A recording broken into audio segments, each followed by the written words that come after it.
Ay, nandito na muli kami. Oh, dami ta doon pa eh.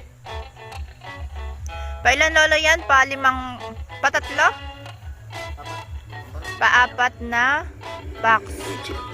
Bago lang siyang gawa at babagong lipat.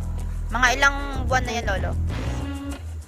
Isang mahigit. Tapos ngayon, ay ang ganda! Kaso hindi pa siya sarado. Unang kuhag siya sa ngayon. Simula nung nailagay.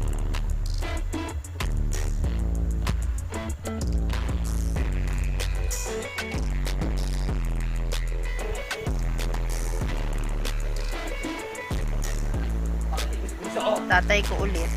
Agatin mo si Bunso, agatin mo si Bunso. Cameloy. Cameloy! Buti na lang mababait.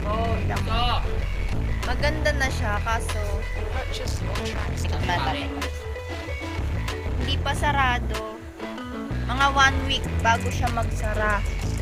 Ibig sabihin nun, yun yung magandang i-harvest. Pero, kailangan eh. May buyer eh. Pera-pera lang. Pera-pera. Pero maganda na siya, oh. Yun, oh. Lolo, pa-close up nga dyan. Yun sa likod. Yun sa likod, lolo. Yan, oh. May sara na siya. Ito na po, oh, yan na po. Yan. Yan na po. Yo. Yan, tingnan natin. Asa na ay? Ha, ang ganda, oh. Isang lapad siya. Ay, naku. Isang lapad. Ang galing. Dapat ganyan din itong likod. Kaso, hindi pa siya sarado yung likod. Pero okay na siya. Harap pa.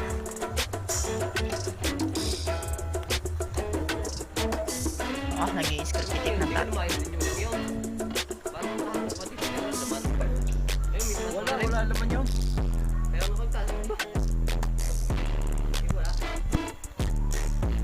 Wala naman siya o ano, lumaya. Yung dalawang konti.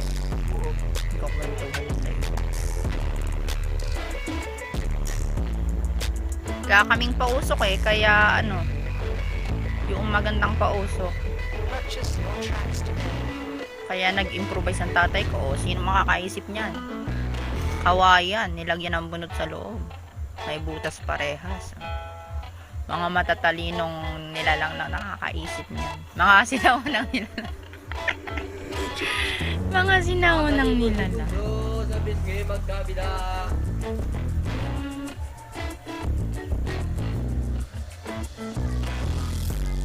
Sayang di tayo makapag-live. Ino kasi ng signal. Kaya nga dapat inagahan natin.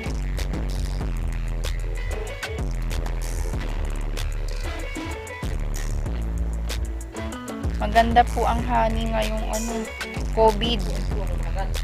Kasi nakapagpalakas siya ng immune system. Immune system para kung makapitan ka ba ng COVID, hindi ka hindi daw maaano yung kasama lang. Kasi malalabanan siya ng katawan mo. Mga ubo-ubo. Tsaka masarap din yan ilalagay sa, halimbawa, mahilig ka mag-herbal, mga tea.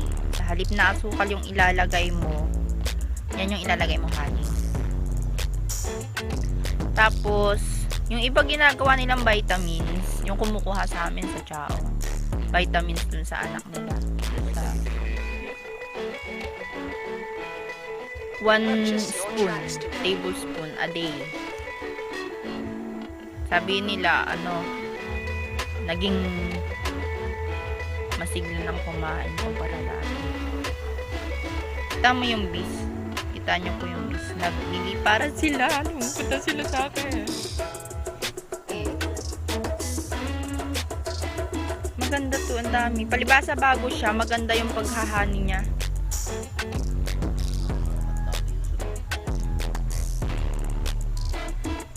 Tingnan mo. Papagpag ng ama.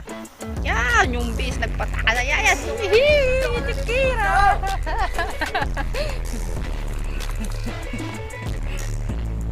Ay, naku.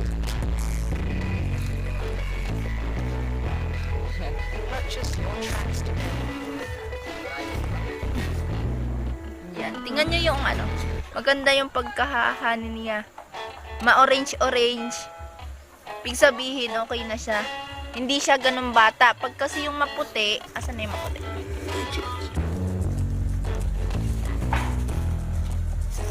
Rico? Etong ganito, oh. Maputi. Ano ba na pag maputi? Bata pa yung laywan? Bata pa yung laywan. Ito, ibig sabihin niya, ganitong kulay. Matanda na yung laywan. Kaya sabi nung iba, ba't iba yung kulay? Kasi ganun po yung pagbata, maputi. Pagka yung medyo matanda na, Okay, ako yung maputi pa. medyo ma-brown-brown na siya. Pagkaya ganun din sa tao eh. Pagka bata, syempre naaalagaan pa maputi. Pag matanda na, may lupa na.